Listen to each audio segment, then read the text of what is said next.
আসসালামু আলাইকুম, শুভ সন্ধ্যা। যেখান থেকে আমার ভিডিও দেখছেন সকলকে আন্তরিক অভিনন্দন, শুভেচ্ছা ও ভালোবাসা। আমি মোহাম্মদ শিব্বির আহমেদ, চ্যানেল বাংলা 78 থেকে বলছি। এখানে একটি নিউজ সমকালে করেছে, যেখানে বলছে এমন রাজনীতি চাই যেখানে পারিবারিক আধিপত্য থাকবে না, তাসনিম জারা।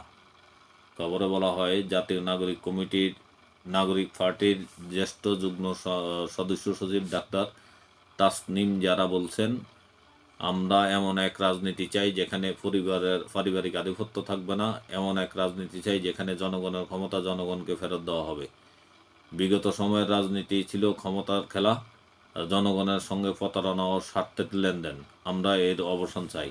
শুক্রবার বিকেলে রাজধানীর মানিক মিয়া এভিনিউতে সংসদ ভবনের সামনে জাতীয় নাগরিক কমিটির আত্মপ্রকাশ অনুষ্ঠানে তিনি এসব কথা বলেন।